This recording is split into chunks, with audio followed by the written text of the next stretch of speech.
Thanks for tuning in to leftcoastnews.net. News and information from the wacky, sometimes communist, liberal west coast of the United States. For more, visit leftcoastnews.net.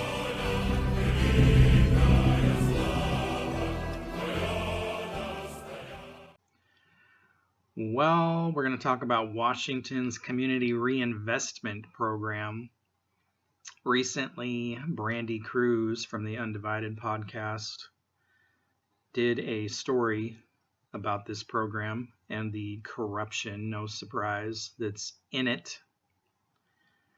This is basically a reparations program that provides people of color money for home loans, business loans, various other things. The state funds it with your tax dollars. If you're white and struggling, that's too bad. They're not going to help you. But they'll take your taxes to pay for it. They'll take their cut of your new home purchase to put money towards this. Washington's Community Reinvestment Program was created in 2022, passed into law by the Democrat-led legislature, and given an initial $200 million investment. The program received another $50 million in funds for 2025 to 2027, despite a roughly $15 billion budget shortfall that resulted in Governor Bob Ferguson signing the largest tax increase in state history into law. This after he said there would be no tax increases, right? You remember that. The funds are meant to help people of color, Black, Latin American, Native American, Asian, Native Hawaiian, and Pacific Islander, get home and business loans, foreclosure prevention, make home repairs, and even pay off credit card debt. Excuse me. The program promised to uplift communities disproportionately harmed by the war on drugs, to create lasting economic benefits, build wealth, and ensure everyone has a fair chance at success. Instead, evidence shows the money is being used to enrich those with direct ties to the BIPOC nonprofits that now control its purse strings. So a Black real estate agent was trying to hook her clients up with funds from this program, her Black clients, to buy a home. Her name is Corey Orvold. And was basically turned away, even though she's Black and the buyers were Black, because she wasn't a preferred real estate agent for these programs. Corey, who was half Black and half white, was introduced to the program as a real estate managing broker. If she had a client who met the criteria for Community Reinvestment Program, CRP funds, she let them know they could qualify for down payment assistance. All they had to do was apply through one of several nonprofits that were given state contracts to award the money. But Corey and others in real estate, many of them people of color themselves, kept running into problems. Their clients were often told they'd have to work with a preferred broker or lender. Some were directed to apply, only to be told that the money had run out. Others were given last-minute excuses why the help they qualified for didn't come through. Their documents weren't notarized, their account numbers were misplaced, the application wasn't reviewed in time, blah, blah, blah. Within a few months, she compiled her massive binder of evidence, page after page of public records and home loan documents, many of them for home buyers with a direct connection to the nonprofits entrusted with getting financial help to the community. Big surprise. One of those nonprofits is the Urban League of Metropolitan Seattle. What follows is a tangled web of self-dealing that has now caught the attention of both the State Department of Commerce and the Office of Attorney General Nick Brown. I'm sure they won't do a damn thing about it. The only reason they're even bringing it up is because this was brought to public attention. There is little doubt that home ownership across Washington state is out of reach for many. The average home price here is roughly $630,000, even higher if you buy in the Puget Sound area. For many young or first-time homebuyers, any amount of help would be welcome.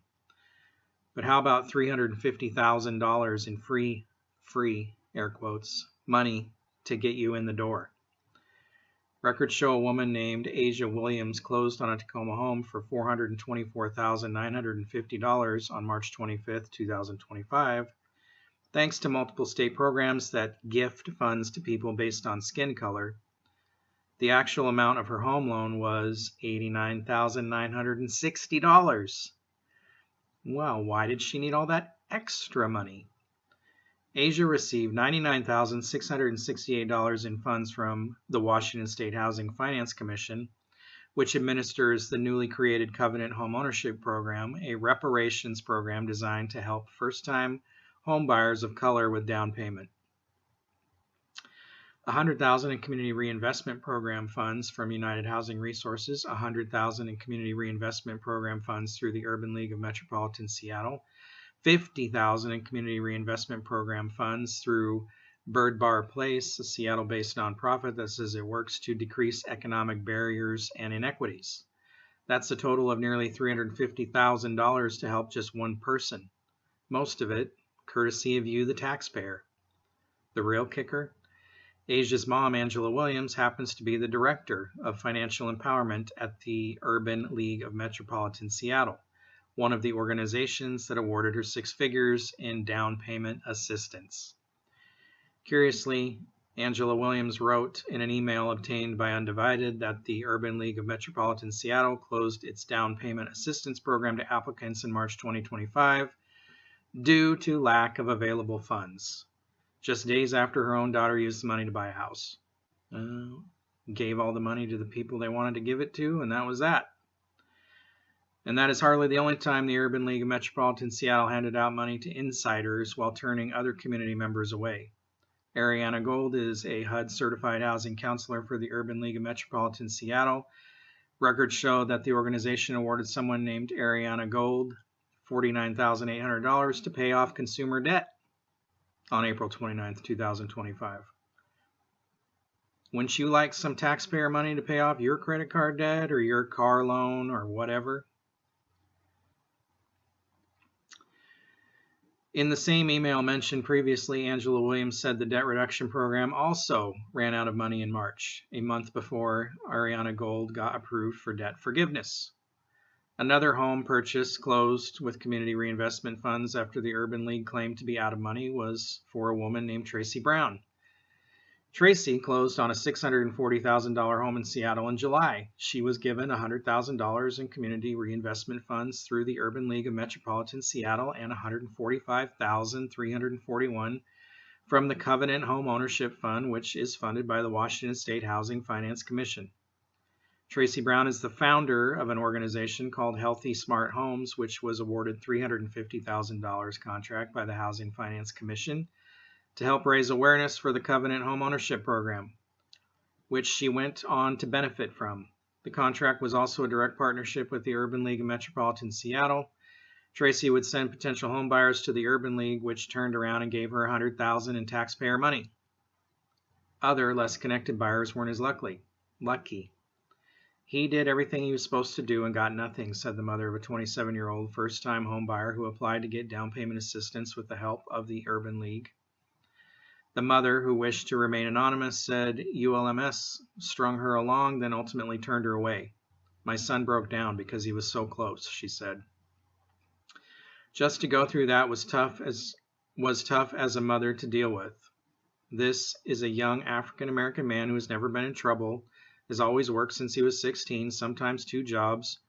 He went to college, graduated from college, and this is what he was put through.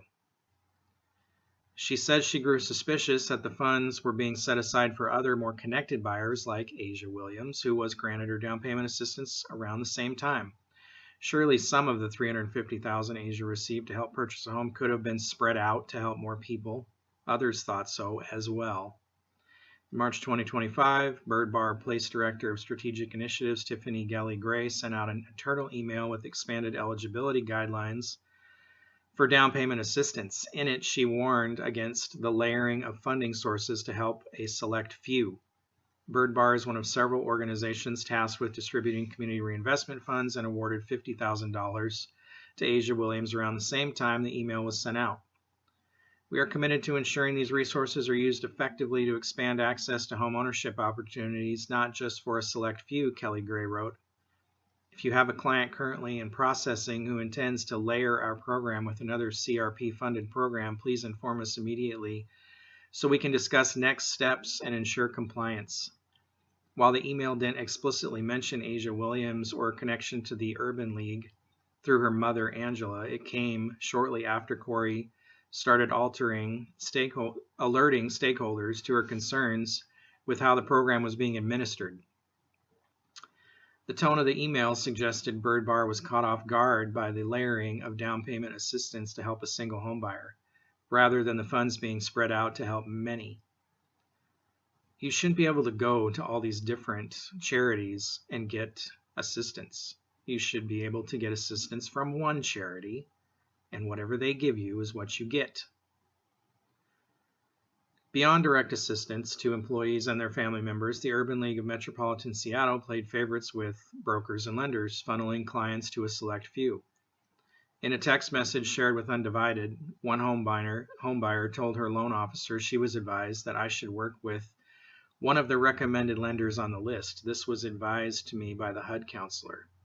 She was stating that because of the intricacies and difficulties working with the program, it would be easier to work with a partner that's already worked with the Urban League. This practice allowed those preferred partners to profit off the program, while those who weren't preferred lost clients and the resulting commission.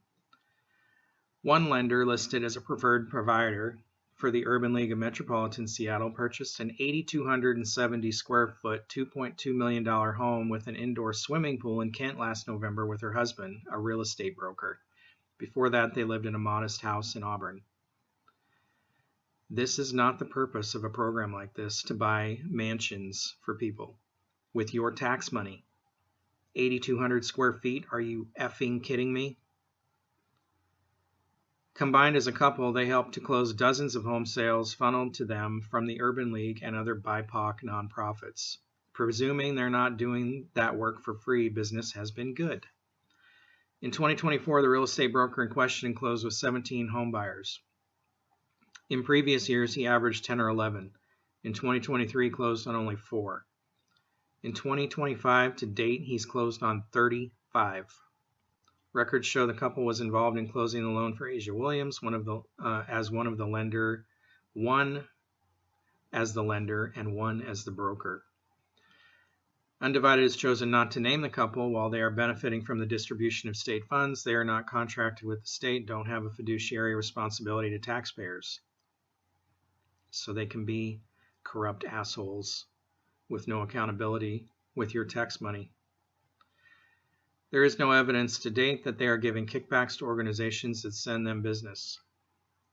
While it is unclear how they became preferred partners, social media posts show the couple is well connected.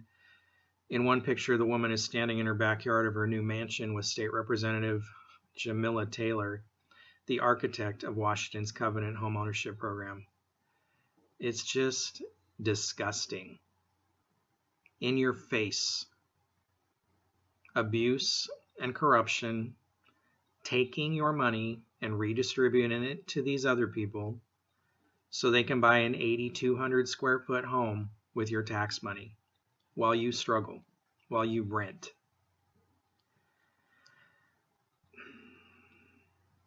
In some instances, preferred lenders and brokers are part of the organization responsible for handing out funds.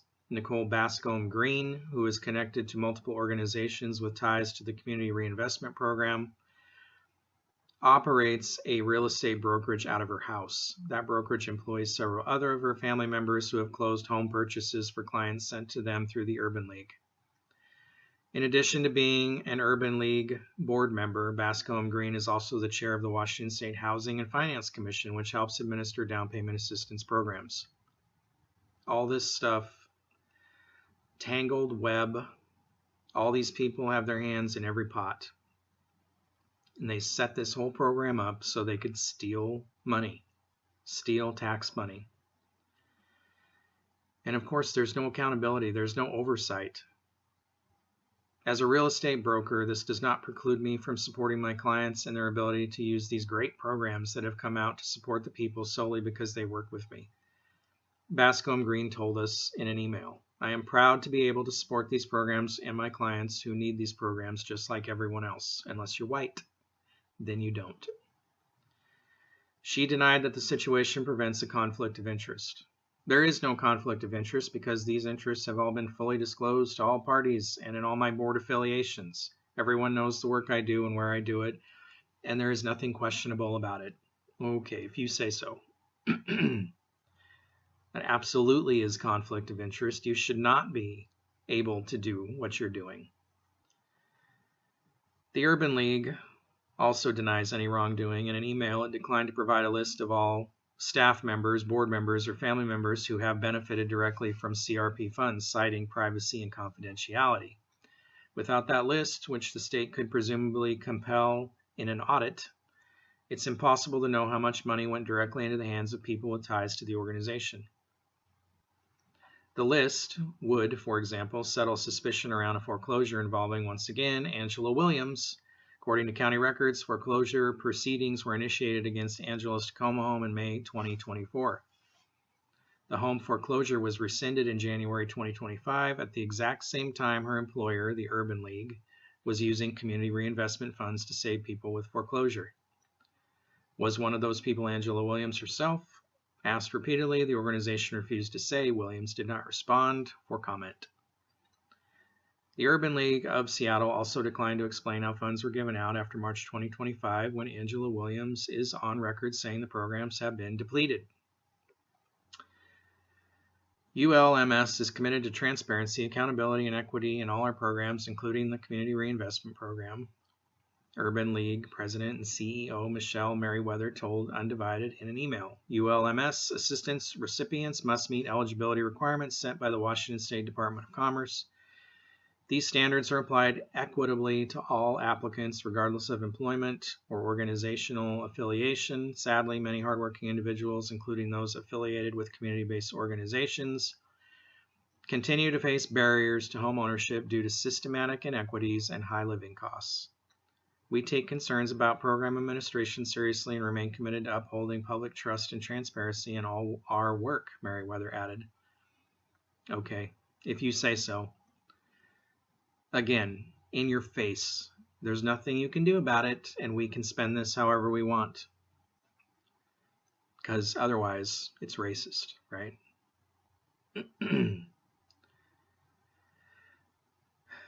Corey said she's included Merriweather on email threads detailing concerns with the program for months to no avail.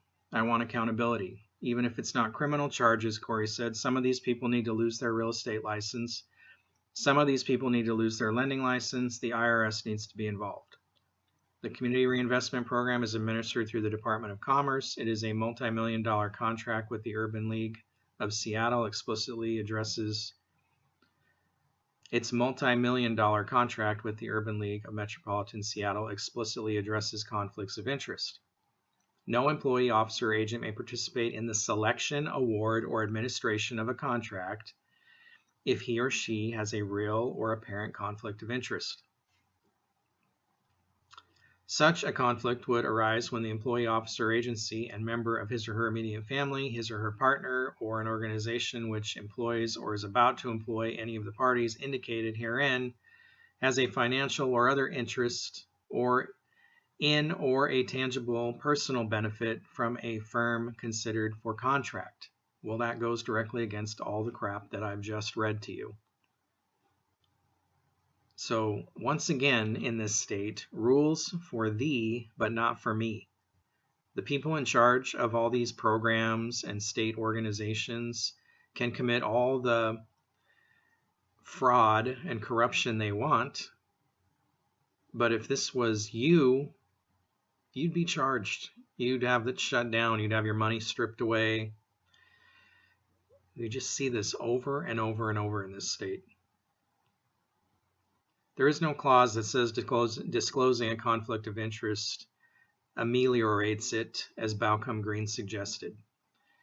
In an official statement, a Commerce spokesperson told Undivided that it takes all complaints and allegations of misconduct very seriously. We are reviewing program records and will take appropriate action should malfeasance be discovered. It's been discovered. Reached for comment, Commerce Director Joe Wen was more candid. The public deserves accountability and transparency. We appreciate that the whistleblower raised this issue, he said. We are taking action. Wen is in an interesting position as a former state senator. He co-sponsored the bill that created the Community Reinvestment Program. But as the newly appointed Commerce Director under Governor Bob Ferguson, he's now seeing the administration of that program and others in a new light. What we found when I came in wasn't acceptable, and I also think there wasn't enough rigor or accountability for how programs were run before I got here, he said. I don't think that's fair to the people of Washington State or the people we serve. Wen said he is pushing for additional oversight of state contracts, which includes a centralized contracts and compliance team. We've been working hard to clean up a lot of things, he said. As for the contracts involving Community Reinvestment Program funds, there are things that are happening that we can't always say out loud. Interestingly, after months of trying to get the attention of someone in state government, Corey only recently received an email from an investigator with the Office of Attorney General Nick Brown. A copy of that email was provided to Undivided to verify its authenticity. Corey officially spoke with the investigator on October 17th. While it's unclear whether any of the organizations involved committed a crime, yes, they did, by awarding themselves or their family members taxpayer funds, the involvement of the Attorney General's office seems to suggest some level of concern. In an email, a spokesperson for AG Nick Brown said that the office has a long-standing policy of not confirming or denying potential investigatory matters.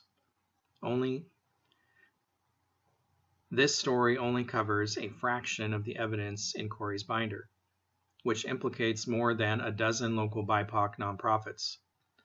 There are also facets of the Community Reinvestment Program that neither Undivided nor Corey have even started looking into. In addition to down payment assistance and personal debt reduction, CRP helps with small business loans, crime prevention, legal assistance, re-entry, and other services. It's enough to keep every news reporter in the state busy for the rest of the year if they are willing to scrutinize diversity, equity, and inclusion programs. Such programs created amidst the post-George Floyd race and social justice movement have gone notoriously unscrutinized for fear of being accused of racism.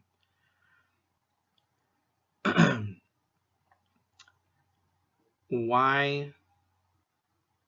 It's just amazing to me that our tax money can be squandered in such a way and the state just ignores this garbage. Are you tired of this yet? Are you tired of the way the Democrats handle the finances in this state? We have a huge budget deficit. We just had the largest tax increase in state history. And you know there's another one coming. Ferguson was just interviewed and said that he was skeptical about any more tax increases. Well, they're going to have to do it. They're talking about creating an income tax for high earners in this state, directly against the state constitution, which explicitly says no income tax in Washington. They want to give it to people who earn over $1 million a year. 30%, I think, is what they want. Do you think that if they get that passed, that it'll just stay with the high earners? Historically, is that the way things have gone in the state? No. Nope. That will trickle down to us, all us little people, and we'll get an income tax, and we'll have an income tax and state sales tax. They have squandered billions of dollars for all these little pet projects, race-based projects, homeless. And what have they accomplished? Nothing. Nothing has changed. It has got worse and worse and worse. But the voters in this state overwhelmingly Keep voting for this trash. It seems like most of the people in this state want socialism, because that's what this is. Redistribution of wealth from people who work to people who don't, or don't work as hard, or can't get a good enough job, or whatever. My question is, for these people who buy these ridiculous homes, how are you going to pay the property taxes on a home like that, on a multi-million-dollar home? I hope you have a good job, because property taxes are going to be outrageous.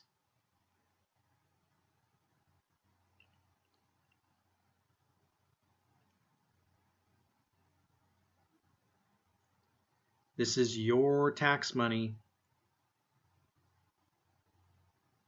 being flushed down the toilet every day, your hard work, and they keep asking for more to take out of your paycheck. You're going to keep voting for this? You're going to keep putting up with this? This story should make you really angry. I haven't seen much of this on the news. I don't know if I've seen it on the news at all, other than Brandy posting this, doing the good work to put this out in the open, bring it to light. And Washington State Standard has posted the story on their website. Local news should be all over this.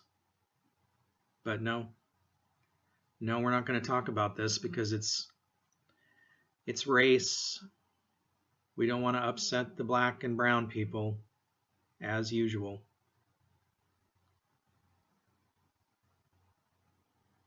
It doesn't excuse the corruption or the theft of money, tax money. If we're going to have a program like this, it should benefit any of those people who qualify for it. They shouldn't be able to use preferred real estate agents, preferred brokers, their friends and family, in other words, who get a $300,000 commission off an $89,000 home paid for by the Washington State taxpayer. The state loves to give money, your money, to all these little charities and nonprofits that are super socialist, communist. Look them up. Go look them up. They're all affiliated with socialist and communist groups. And there's no accountability. There's no oversight. They don't know where the money goes. We just saw it in Seattle recently with hundreds of millions of dollars. They don't know where it went. Obviously, it hasn't helped the homeless problem, but they still want to spend more on it. This next legislative session is about to start. How many new taxes do you think these morons will come up with this time? They can just go be thrown about with no accountability or oversight. When will there be some accountability? When will we see the state take some action, these cities take some action against these people who just waste your money? I'm tired of having money taken out of my paychecks for this garbage. I didn't vote for any of this. I work hard for my money. I want to keep it. Shouldn't be going to these people who don't, who are enriching themselves, paying off their credit card bills, and whatever else they do with it, waste it. We see this time and time again with these charity groups, BLM. Millions of dollars so a couple people could buy their homes and cars and whatever else.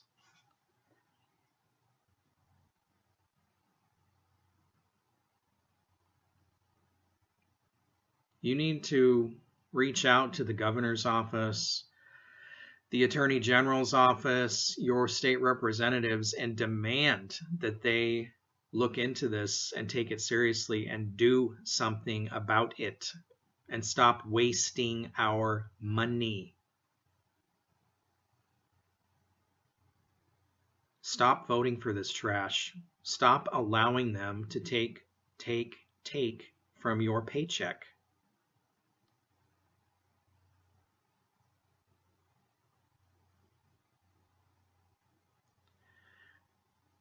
Left coast, baby.